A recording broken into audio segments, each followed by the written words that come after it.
Hello दोस्तों, स्वागत है आप सभी का मेरे यूट्यूब चैनल में। दोस्तों, कृष्णमूर्ति साहब किसी विद्यालय में उपस्थित हैं, छात्रों से और शिक्षकों से वार्तालाप कर रहे थे और इस मुद्दे को समझा रहे थे कि शिक्षा कैसी होनी चाहिए, शिक्षा क्या है। और जब आपका शिक्षा भय से संचालित हो, आप किसी के डर से पढ़ रहे हों, तो शिक्षा किसी काम की नहीं है।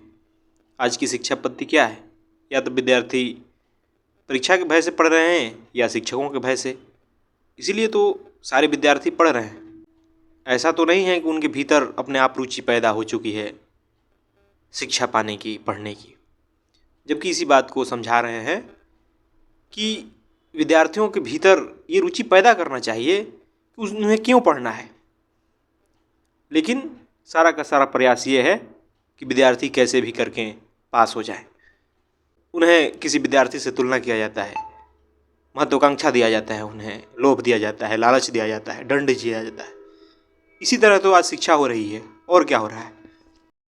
इसी बीच किसी ने पूछा कि प्रगति क्या है? जब भय नहीं रहेगा जीवन में तो प्रगति कैसे होगी? तो कृष्णमूर्ति साहब कहते हैं कि प्रगति क्या है? बैलगाड़ी है और जेट विमान है। बैलगाड़ी से जेट विमान तक पहुंचना प्रगति है। इसमें प्रगति है। जेट विमान 1300 से 1500 मील प्रति घंटे की रफ्तार से उड़ता है और बैलगाड़ी 2 मील प्रति घंटे की रफ्तार से चलती है।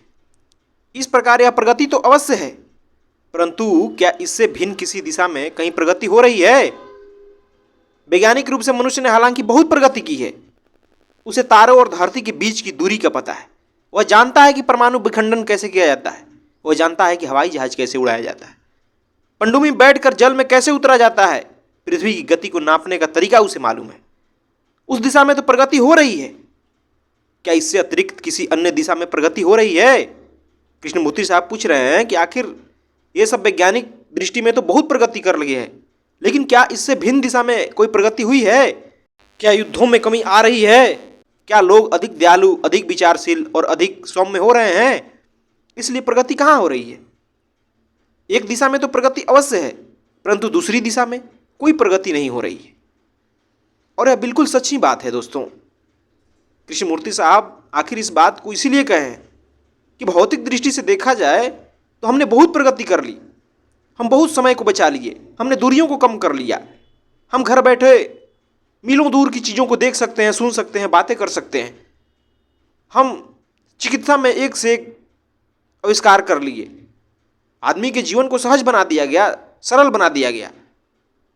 उसे शारीरिक आराम दे दिया गया और उसे प्रगति माना जाएगा, क्योंकि वो प्रगति है। बिल्कुल निश्चित ही इंसान ने प्रगति किया है। लेकिन क्या पहले की अपेक्षा इंसान ज़्यादा प्रेमपूर्ण हुआ है?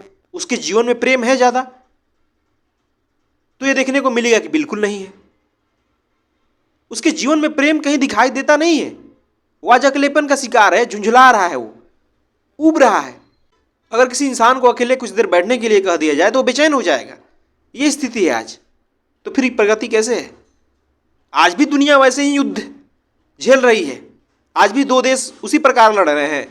आज भी दो मनुष्य के बीच उसी प्रकार ईर्ष्या है, द्वेष है, लालच है, स्वार्थ है। आज भी इंसान अपने लालच को पूरा करने के लिए, अपने स्वार्थ को पूरा करने के लिए किसी भी हद तक जा सकता है। पहले की अपेक्षा कहीं ज़्यादा इंसान आज डरा हुआ है। उसके भीतर कहीं ज़्यादा लालच है, स्वार्थ है। पहले से वो ज़्यादा चिंतित है, दुखी है। तो फिर ये प्रगति कैसे हुई? होना तो यह चाहिए था कि संपूर्ण मानवता की प्रगति हो, लेकिन सिर्फ भौतिक ही प्रगति हुई। उसकी आंतरिक प्रगति दिखाई नहीं देती कहीं। आंतरिक रूप से परिपूर्ण इंसान नहीं दिखाई देता। उसके जीवन में गहराई नहीं है, सदा ही जीवन इंसान जी रहा है। फिर कैसी प्रगति है? इसी बात को कृष्णमूर्ति साहब पूछ रहे हैं। लेकिन दुर्भाग्य है कि इंसान को भी सिर्फ वही प्रगति दिखाई देती है जो कि बाहर बाहर से है, जो कि वैज्ञानिक रूप से है। भीतर से कितना इंसान खोखला हुआ है उसे बिल्कुल दिखाई नहीं देता। लेकिन उसका जीवन ही उदाहरण है। जिस प्रकार उसके जीवन में चिंता, दुख, तकलीफ, उलझने हैं, वो उदाहरण है कि प्रगति बिल्कुल भी नहीं हुई, बल्कि और हम पीछे गए हैं और हम खाली हो गए हैं। और कहीं ना कहीं ये हमारे शिक्षा का परिणाम है। जो हम शिक्षा पाते हैं, जैसी हमें शिक्षा मिलती है, क्योंकि वैसी हमें शिक्षा मिलती नहीं। हमें शुरू से ही प्रतिस्पर्धा में जीना सिखाया जाता है, शुरू से ही हमें तुलना करना सिखाया जाता है कि देखो उसके जैसा बनना है, चाहे किसी भी क्षेत्र में। इसीलिए हम खोखले रह जाते हैं। हमें जीवन के अर्थ नहीं पता, हमें नहीं पता कि हम भयभीत क्यों हैं, बस दूसरों के पीछे भागते रहते हैं। तो इसलिए उनका कहना है कि सबसे पहले तो हमें सही शिक्षा मिलनी चाहिए। हमारी शिक्षा को भय से, तुलना से, प्रतिस्पर्धा से मुक्त करना चाहिए। हमें सही ढंग से सोचना सिखाना चाहिए कि कैसे चिंतन किया जाए, कैसे मनन किया जाए, कैसे विचार किया जाए, तभी सच में प्रगति होगी, तभी संपूर्ण मानवता का प्रगति हो सकता है। नहीं तो ये प्रगति झूठी है, इसका कोई अर्थ नहीं है। इस प्रगति से सिर्फ विनाश ही होगा और कुछ नहीं, क्योंकि यह प्रगति सिर्फ बाहरी है, आंतरिक नहीं है। बाहरी प्रगति के साथ साथ आंतरिक प्रगति भी जरूरी है।